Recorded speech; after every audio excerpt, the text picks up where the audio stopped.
in your book, your memoir, you mentioned that in the San Fernando Valley is intentionally segregated. What do you mean by that? So the San Fernando Valley is actually a product of what's known as white flight, which is essentially where white people live in urban cities and neighborhoods and flee to the suburbs when they deem it to be sort of unsafe, which is really more, it's populated by people of color. So most of the people that I grew up with were white people whose parents had moved out to the Valley, which is the suburbs here in Los Angeles, for those of you who may not know. Right, here in LA. Yep. And did it affect you that it was segregated? Personally, did it affect you? Absolutely. And, it's segregated, in a sense, right? That was definitely a metaphor that I was using. And that, if you go into the Valley, if you go to Van Nuys, for example, there's a lot of people of color roaming around, living there. Those are the sort of neighborhoods for us. I grew up in North Hollywood, as I like to say, before it was gentrified. You saw a lot of black and brown people, a lot of people of color. You went into Sherman Oaks, Studio City, Toluca Lake, which, North Hollywood is this block, Studio City is this block. Right.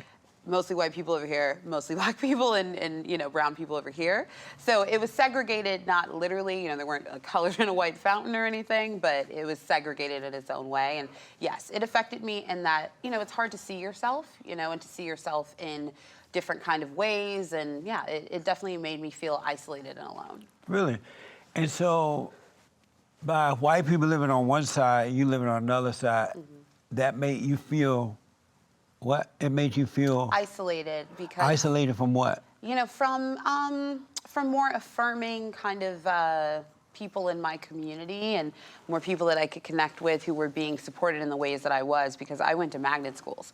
So many of my classmates in these sort of magnet programs were not people who looked like me. And it was an odd sort of juxtaposition because I knew just as many talented, black and brown kids in my neighborhood, and they weren't being given the same access to those resources just because, that's usually how that works. So it was hard to look at that and not feel, isolated and Really? disappointed with that, And when you would tell your mother, I guess your mother was still living at the time, right? Okay. When you would tell her, I feel so isolated by those white folks over there, what would she say about it? Regrettably, I didn't express enough of that to her. I didn't have that language. A lot of what I talk about in the book, it's very much hindsight is 20/20. Right. So, at 14 years old, I felt that way, but I couldn't put those words to it. And frankly, I did a lot of just sort of assimilating into the culture because that was the safest way to go. Because, when you're a kid, you just want to fit in, and you don't think about how wonderful and beautiful all your differences are. You see yourself as standing out, Is it normal for a person over there to make a person over here feel a certain way? How can someone out there make you feel a certain way? That doesn't seem like a normal way of living. Well, I reject normal, right? As a word, as a phrase, as an idea. Normal is a setting on your washing machine. Your life is your life. Everybody's lives are different. So you don't believe there's a normal and an abnormal way of living? I absolutely do not. I think there's the way that your life is being lived and the way that someone else's life is being lived. But don't you think it's abnormal that one person can make another person feel another way? No one should make you feel any kind of way. Oh, yes. Oh, we impact people in everything that we do. Haven't you ever met someone, have you ever taken an Uber? Do you ever take an Uber or Lyft? Have you ever had someone, like one of your Uber drivers, say something to you that really impacted you? And you got out of the car and you were like, wow, I needed to hear that. That person didn't even know me, and somehow I needed to hear that. I think we can impact people whether we know it or not. I've had people say something super small to me that stuck with me forever and inspired me. People I don't even know sometimes. A celebrity will say something on TV and you're like, wow, that was inspiring. Or write a song, a film, and it touches you and touches your heart. And maybe that was their intention, but not specifically for you, I grew up on a plantation in Alabama. Wow. Under the Jim Crow laws. Actual segregation, Yeah, and I remember colors on the side, whites on the side, and all that. But black people were not so insecure that somebody over there can make them feel a certain way. They were independent. They thought for themselves, the blacks. They worked for themselves. They had family. So nobody can make them feel any kind of way. How come it's different now? I can't really speak to that because we're coming from different times in the world. And I will say, I don't know if that's necessarily true, because I think if that were true, we probably still would be under Jim Crow laws. I think obviously somebody felt away because, we marched and boycotted and did all of these things to end that particular regime, so. But that was a big mistake. The so-called civil rights movement was a setup put on by blacks to control blacks for power. Oh, wow. I don't know that I believe that. That was the worst thing that ever happened to the blacks in slavery or any other thing. Really? You believe that? I know that for a fact. You know that for a fact? For 100% fact, because prior to the so-called civil rights movement, black people were independent. They started businesses, they bought land, they had families, father, mother, for the most part, and grandparents. And they knew that the battle was a spiritual battle, that it wasn't about race at all. So whites and blacks got along, those who understood that and those who didn't. But they weren't, black people weren't insecure then. They didn't need somebody over there to validate them. What made the change? I can't speak to that. I'm only born in 1990, so I should ask you, what do you think made the change? When black people stopped thinking for themselves and doing for themselves, and they allowed someone else to tell them, other black people, to tell them how to think. Okay. And then they broke up the family.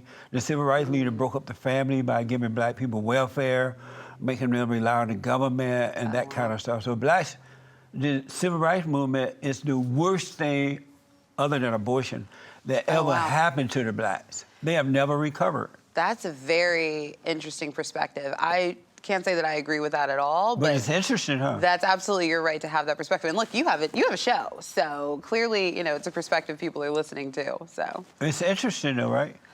In some ways, yeah. Do you believe that white supremacy exists? Oh, 100%. Yeah. Really? Yeah. Why do the blacks feel that white people are superior to them? I definitely can't speak to the perspective of all black people. But why do you feel that white people are superior to you? I definitely don't think that white people are superior to me. I don't think anybody is superior to anyone, but so I why do say think white? Oh, go ahead. White supremacy is also, it's not white superiority, right? It's white supremacy, which is a system in which the world is structured so that white people are given better opportunities economically, sociologically, are being, treated better in our society, and that's undeniable and inarguable. And I've seen it trickle out globally. White supremacy is a global issue where people who are lighter skinned are treated better and given better job opportunities and numerous things, many, many books, documentaries, talks. That's not logical. That's not normal to think that way, that someone else outside there, over there. So is it possible that the problem that the blacks are having is within themselves? Because your book talk about being stressed and all that stuff, right? So is it possible that it's not that white people are superior to the blacks, it's just the problem with the blacks within each individual, but they want to examine that? It's better to blame someone else than to look at self? No, I mean, my book is all about self-examination. Yeah, I know your book is. I definitely don't believe, also, am I allowed to do like a... Oh, yeah, absolutely. We definitely got to promote it, absolutely. Please do, please do. Oh, yeah. My book is all about self-examination and introspection. I don't believe that anyone is superior to anyone. I think that society is structured in a way that elevates white people and upholds white supremacy. And, I don't necessarily have to prove that to anyone. I definitely believe that and see it. I think a lot of other people do. And if you don't, that's completely okay. Is it possible you could be wrong, but that the problem's with you and it has nothing to do with white people? I don't think that that's true, no. It's amazing. It's really amazing to me that black people feel that white people are superior. It explains a lot, too.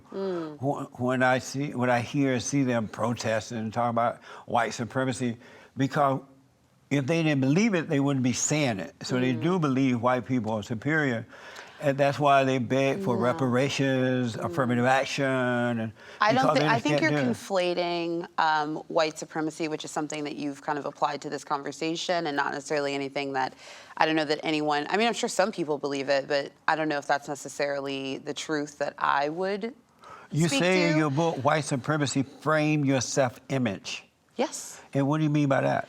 I mean that, if you look in our culture, particularly as a woman, white women are, championed more. They're seen as the beauty standard. I am, in a lot of ways, the opposite of what is seen as beautiful in this country. And as a young woman, discovering myself, developing my self-esteem, looking for representation, I didn't often find it because of white supremacy. Wow. Yeah. Do the white women make you feel that way? Absolutely not.